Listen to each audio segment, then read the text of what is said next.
everybody, I'm Amy, this is my wife Maggie, and together we are ThinkerThemer, and we are back with a little bit of a delayed video this year, which is where are the games that we put on our most anticipated list of 2024. So it's been a full 18 months now that we've had an opportunity to play these games. Some of them have ended up in our collection, some of them we haven't even had access to. Some of them haven't even delivered yet. And so we were waiting until we could play all of them, but who has the time? Yeah. Not us. And so we thought this is a good opportunity to tell you about the ones that we have played. Now, we're still in our shelf-worthy little studio while we wait to get our new shelves in our new place. So bear with us with the unchanging background, but we're looking forward to doing a bit of a longer form content. So tune out now if you're looking for a 10-minute video. Get your cuppa and settle in, because this is going to be a longer one. Here we go. Now, and right out of the gate, we're going to go with my number 10. And before that, I'm really curious as to who does a better job at the predicting in terms of what actually ends up hitting with us, like landing with us. As we always argue about this when we're alone and not on camera, I think it's easier to predict that you're going to like a theme, because really the theme usually stays true than it is to predict whether you're going to like a mechanic. And even when I read the rule book, sometimes you don't know how that's all going to come together. That's true, but also you don't know how thematic it'll actually feel by the time the game sort of arrives. No, well, let's just see. I'm just going to confidently start with my number 10, which was Cafe Baras, and ended up being my number 1 small box game for the year. So you undershot it. I really underestimated how much I would like this game.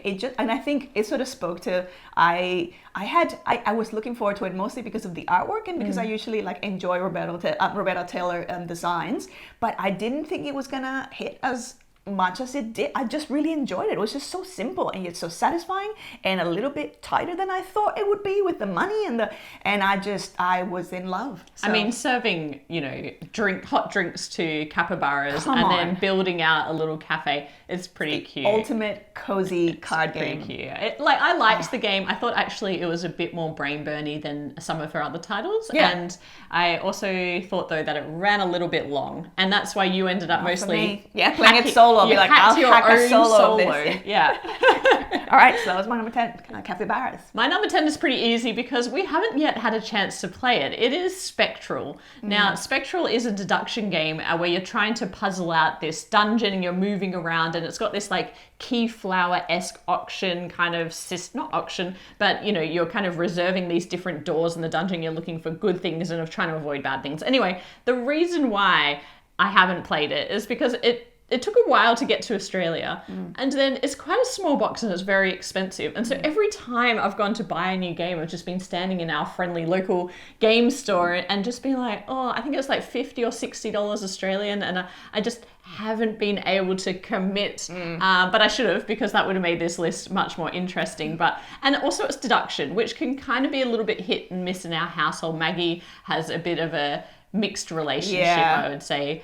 Recently we actually had a work event where they set up, they're like, would you co-host a night of werewolf? Well, no, it's not social deduction. Well, yeah, okay. It's deduction, paper and pen deduction. But I still think you have a bit of a mixed relationship. I do. I'll finish the story. I was like, I'll do one better. I'll let someone else run the werewolf because, it's a good game, but I don't really like that. I'll run a whole other board game thing alongside. And that worked out well because as people were dying in werewolf, they were coming over and playing the other games. You had a side convention. I set up unofficial convention. Anyway, I haven't played my number 10, which is Spectral. My number 9 was Stonespine Architects, which we had a little bit of a sneak peek. Yeah, we played a prototype. We had played a prototype, so I already knew that I kind of enjoyed the puzzle, and it just it delivered in the sense that I really enjoy it. It's fairly compact. It doesn't overstay its welcome.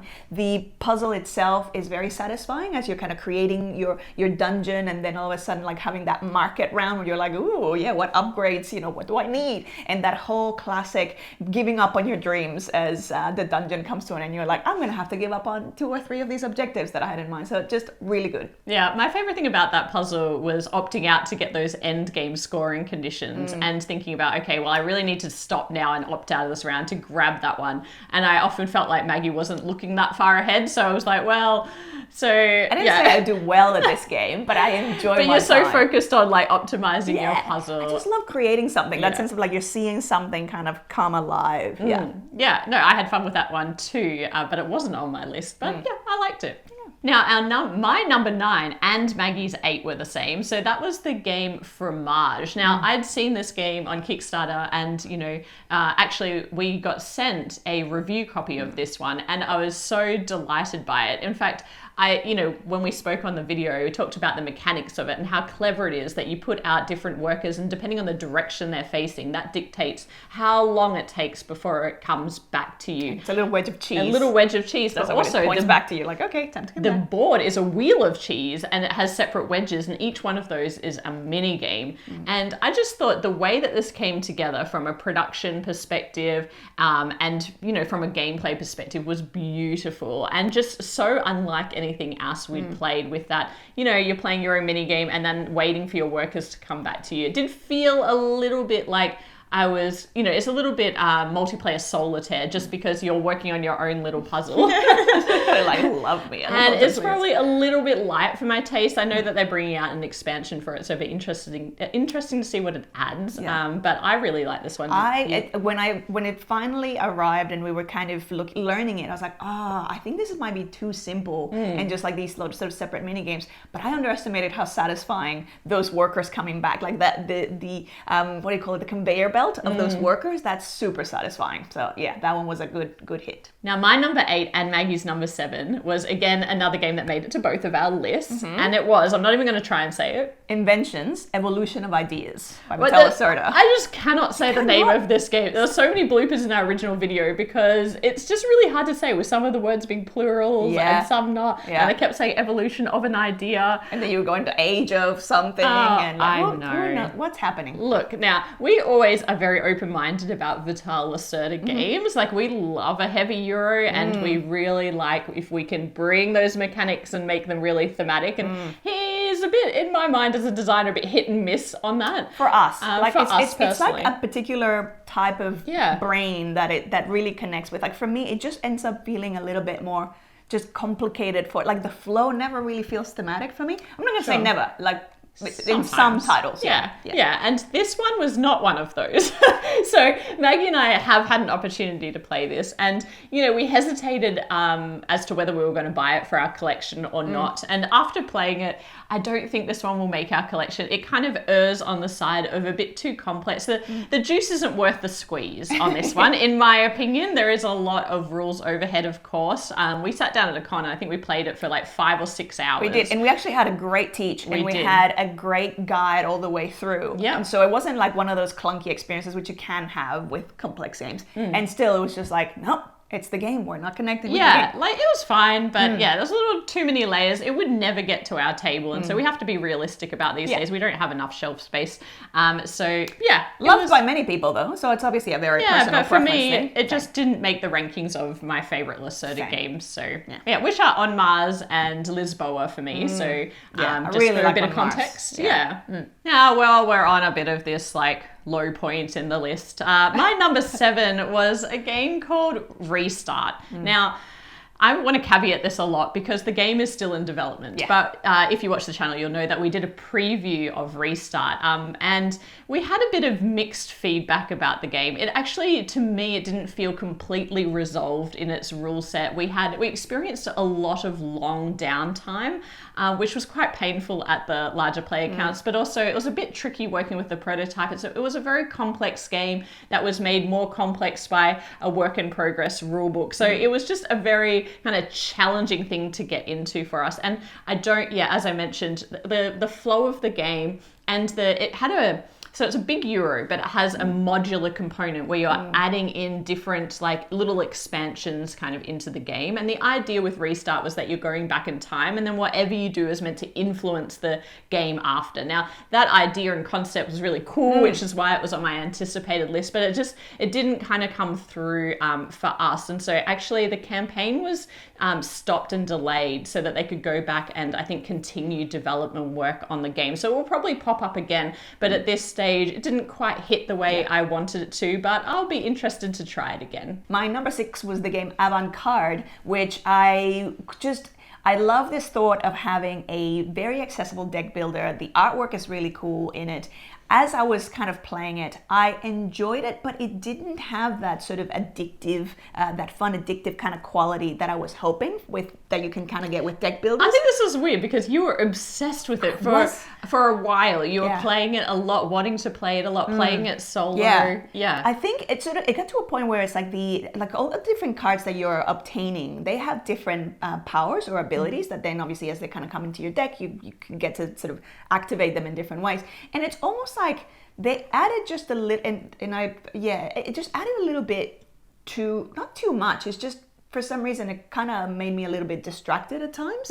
And it's, so I still enjoy it. Like, I'll still very gladly play it. I absolutely love the production of it, how you like pack it into itself. Like, it just sort of folds into itself and then it's like, right, there you go, ready to go. So I really, really enjoy the production of it. I will play it anytime. But I had almost like the opposite of Cafe Baras, where it's like I came in with such high expectations and it was like, oh, it was good. But it wasn't like this sort of like more that I wanted. It's interesting because there's not a lot of deck builders that are not in the realm of like fantasy dungeon kind of crawling. So it was nice to see something that is like so different as a theme and very accessible and in a small little package as well. So I really appreciated about that. It didn't hit as hard for me as it did in your highs. So you were like, let's play it again. I'm like, okay. But I like it. Maybe that's it. Like, I had a bit of a roller coaster with it where like I was really into it at the start and then it's sort of like, oh, okay, I feel like I'm kind of done with it now. But still really, really great game. Now, my number 6 and Maggie's number 5 was a game called Conservas, which is a game by Salt and Pepper Games,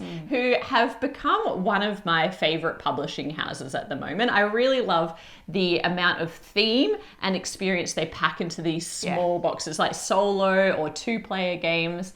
And this one is actually a solo game. And it was kind of around that phase where I had broken my foot. So I had broken my foot at the start of 2024. So I was home a lot and I was dabbling in the realms of playing solo games. If you haven't seen it, there's in my top 10 solo list, at the end, Amy has a rating because I played all of them. Yeah, Amy played all of them while I was kind of like watching and supervising and giving her, like cheering her and doing things like getting our groceries and cleaning the house when I was just with a broken foot, nothing I could do. So so anyway, I played Conservas around that time, and it's a Scott Elms design who's quite a prolific solo designer.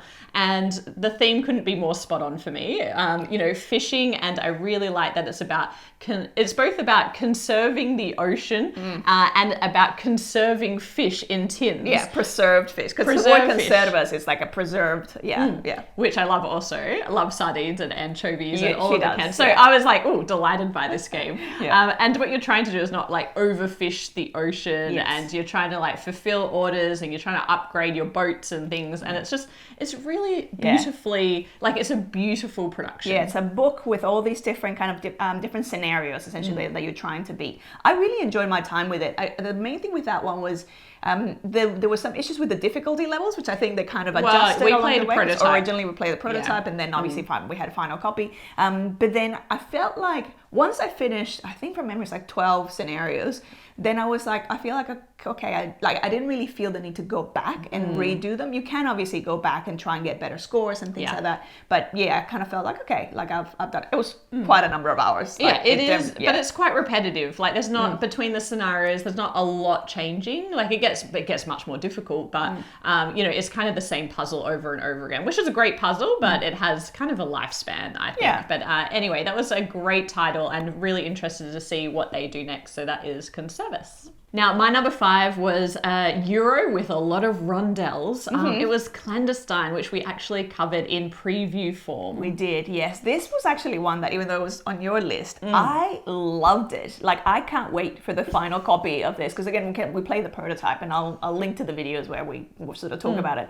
I did not expect how thematic this would be. It's all about kind of like sort of different sects or cults, and then you're trying to like collect, recruit people to your cult, and then you have this to your cult essentially, and then you have secret rituals that happen towards the back, and I just really like, and it's sort of like a little bit tongue-in-cheek, but at the same time it's just a great balance in terms of how the theme has been treated. And I just had such a great time going, of course, like with the different relics and things. This was a this was a surprise for me. It was a good surprise. Yeah, and it was really thematic. Not only in, I like when you're moving around the big rondel and then you're kind of pulling people into your little rondel. You're like, come over here tonight, Cole, and come in here, and recruiting workers. But then also you have a lot of asymmetry as well. So each player has like a different power or thing that they're doing as well, which were also very thematic. So I can really see why you like it. For me, I kind of want to give the final version a go because there's a lot of interesting mechanics there. I'm not sure it came together as much for me as I wanted it to, but you know, I went in with really high expectations. It was my number 5 most anticipated game for the year. So there's kind of like that expectations adjustment that you need to make of like, when you're really, really excited, you're like, oh, okay, it's a game. We're fine. And we're getting into the game now. Yeah. Actually, I should say, I don't think they're technically called, they're secret societies that you get to, you know, join. And they're all very asymmetric as well. So they all have very interesting, unique kind of abilities. Yeah. So that was my number 5. Looking forward to playing the final version of that is Clandestine. My number 4 was Clank Legacy 2, Acquisitions Incorporated. Now, we haven't even played Legacy 1. I love Clank, but we haven't played Legacy 1, and we haven't gotten our hands on Legacy 2. So this is still in the I just find it so funny because she always mentions some kind of Clank game, and we like never played them. Deck building, yeah, and it's been just like this aspirational, like always on your list. Like one day I'll play it. Like you have opportunity, we can just get it. We should just get it. We should just get it and play it. But that's the other thing. I think the first time what happened, we had a group of friends that we were going to play it with, and then the pandemic happened, and it's like, oh well, now we can't. And so it's just the one that got away. It continues to slip through my fingers. You do love deck building, and also it's very hard for us to get a legacy game to the table because we were playing so many games all the time. Yes. So to commit to one game for a number of sessions, it can be done. Though. I believe in us. Okay. All right, stay tuned, and maybe in 2027 there'll be a review of like Legacy something. Anyway, that's not Maggie's number 4. Now, my number 4 was a prediction that it came true. I was so excited for this game. It is Things in Rings. Now, yes, this is an all-play title, a small little party game where you're working with a Venn diagram, and one person is the knower and the other people are seekers, and they're trying to work out where a number of item cards go in the Venn diagram. The different concentric circles that overlap. And so, I am an analyst, a quantitative analyst by training, and so Venn diagram, I was like, tell me more. But this is just such a fun game because it's also a shedding game. So you're trying to be the first person to get rid of all of your cards, and if you get the placement wrong, you're not only going to have to draw another card, but what's interesting is then the knower is giving, the group more information. As the game progresses, the group is getting more information about what these circles could represent, and therefore what to put in the little different overlapping. Oh, I love it! I love it. I still really love it, and it's a favorite at cons. You see it all the time being played. Yeah. It's a really great little party game, and I would highly recommend it. And it did end up on my small box games of the year. I can't remember which number. I should have looked that up. Look, there are still there's many games that end up with people going, I still have, like someone wins it, like, I still have no idea what any of those represents. Yeah. You usually kind of have a little bit of an inkling going, I think this might be this, or I think this might be that, but very sometimes clever title. It's just a fun, it's more like in the fun realm. I think it actually was even better after playing than what I anticipated. So that is a great, expectations were high and it exceeded them. So that was my number 4, Things in Rings. My number 3 was a game Witchbound, which still I haven't... Which game? Which English as a second language, which still hasn't delivered. Which still hasn't delivered. You're picking on my which. No. Did I say which wrong? You would have, if you've been listening to me. I'll say weird things. No, you didn't. I was just being annoying. Oh, okay. So Witchbound still hasn't delivered. I actually need to double check and see like what the updates are on that one. I'm still really looking forward to that one. It looks super. The artwork is really appealing to me, and just even the concept. So yeah. Where are you, Witchbound? Where are you? Where are you? We're bound. Homeward bound, hopefully. To our home bound. So that was Witchbound, my number 3. Haven't played it yet. Now, my number 3 is a game that we've both played, not together actually, and we don't own. It is Cascadero by Reina Knizia and Bitewing Games. Now, Cascadero came out at a similar time to Rebirth, which is another Reina Knizia title that we really liked. And they have a similar kind of vibe in that you're sending your pieces out into this joint village space and you're trying to vie for more points by, meeting certain conditions. But this one's quite interesting. You are sending out a convoy of workers and you essentially need to connect to your own trails that you're creating. And you always need to connect to the cities with 2 of your pieces because they don't trust you if you just turn up 1 man and a horse alone. They're like, no, get out of here. I don't know what you're up to. And so you're moving around, you're trying to basically not get cut off by other players. And then there's also this race up a number of different tracks. And the crazy thing is if you don't make it to the end of your own colored track, then you are eliminated from the game at the end, which did happen to me. But I'm so risk averse. I was looking. I had already played the game, and I was looking at Amy's game, going, "You need to get going on your track." What I are you know. doing? Well, I was pushing the edges of what I thought was possible, and it turns out it wasn't. But I always laugh at this memory because we were playing with our Joey fam, our community at Dice Tower West, and one of the Joey fam had played with Maggie, and then played with me, and made the observation that this is how the game is meant to be played when playing with me, aggressively. Yeah. And so we had completely different gameplay styles. Maggie just doing her own very thing. civilized game. It was a 4-player game, I think, from memory, and we all were kind of being very respectful of each other's spaces. Our game was not like that. It was cutthroat. It was like, I'd prefer to cut you off than achieve what I needed to achieve. And that really didn't work in my favor when I was eliminated at the end of the game. But I really like this game. I don't know, it's quite a big box. Do we have space for it in our collection? I'm not sure, but I really am intrigued to play it again. I really liked it. I like the racy kind of element of it. I enjoyed my time with it, but it's not the kind of game for me because obviously it's very kind of abstract and But that was my number 3, Cascadero. My number 2 was the game Raas, Dance of Love, and this one it's still in development. So I think it was meant to release maybe this year, but obviously with everything that's been going on in the industry and manufacturing being a bit tricky, I think it's sort of been pushed back. But this is a game that I loved the theme of it. You're all of these dancers, and you have all these different sort of circles that spin. So the actual production of it is really cool, and all these different dice that represent with different colors that represent different styles. And so you're kind of trying to make matches based on that. So it's a nice game, but it's still obviously in development. What's interesting is I had a little bit of an impact on the development, not because I helped develop the game or it's because I couldn't do the puzzle. And what was interesting is when we were with the designer and they were showing it to us for the first time, I could not work it out. And it's not that I couldn't work it out. My brain can't process color puzzles very well. And so when I was looking at the board and trying to evaluate even what my options were, I was having such AP and causing so much downtime because it was just like I couldn't process the options available to me. And he was like, that's really interesting. I haven't seen that before.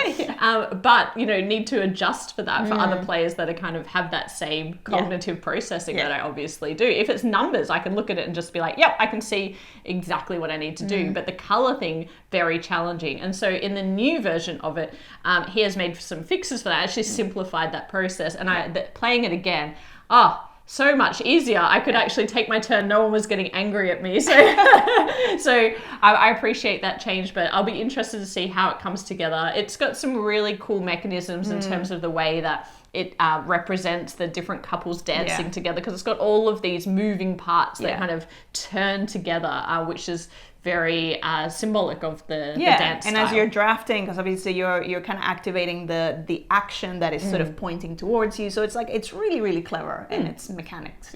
Now, my number 2 was a follow-up to Hegemony. It is the game World Order. And we actually, again, it's not out in the world yet, but we covered it in preview form. And so we were able to kind of get an in-depth experience with it. Now, this is interesting one because Hegemony is a game that we absolutely adore. It is so well crafted. It's got a ton of asymmetry in it. And if you've ever tried playing it, you know that you would never pull it out to teach a group of people unless they're really committed to learning it, because it is quite quite a long and involved game, and people need to understand what they're doing with the asymmetry before you can have like quite a meaningful experience. Whereas World Order reduces that asymmetry a lot. It's still there. You all have a different deck of cards, and you all start with different resources, and you're playing as one of the superpowers in the world.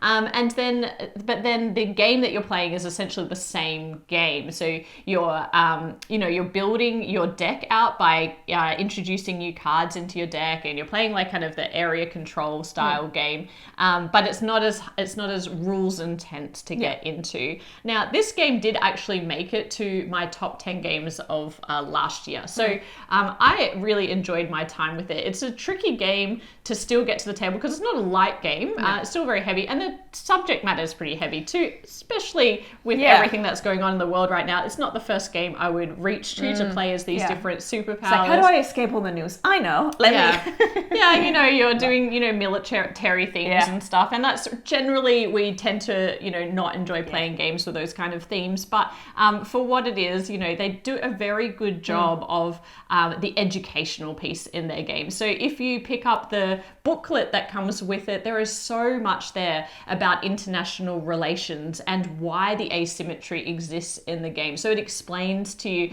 if you're someone like me who probably should know more about that stuff but just didn't learn about that through school. It's really fascinating to me to read about all of the history of these different world powers, and then why the interactions with each other are the way they are. And so that was like Hegemony, where if it's a learning experience, it is quite a fascinating one. Yeah.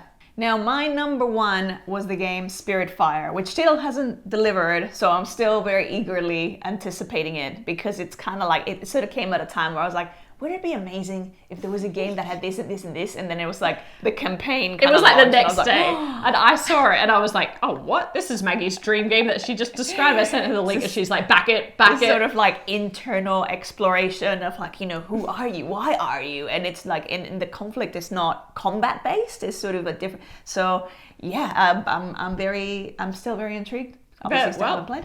My number one did deliver, and boy did it deliver. It was Civolution. And so this was the Stefan Fell game, the 4X game that everyone was anticipating. And it involves kind of dice drafting and placement. There's a ton of stuff going on. It's a big, heavy Euro. And it was my number one most anticipated game of the year. And it was my number one game of the year from a big box perspective. Now, I think I have to win the competition of best prediction. It was my number one most anticipated and my number one game. Also, it wasn't even on my most anticipated list, and it ended up being my number 3 favorite big box game for the year. So I think you did it pretty good. Yeah. And again, it wasn't one that like I connected with immediately. Like the first game I was like, and then the second game I was like, okay. And then from third game I'm like, okay, I'm into this. I'm like, so I will give it to you. That kind of tech tree style upgrading of actions and things that is going on, and you can't do everything in one game, and so you focus, and then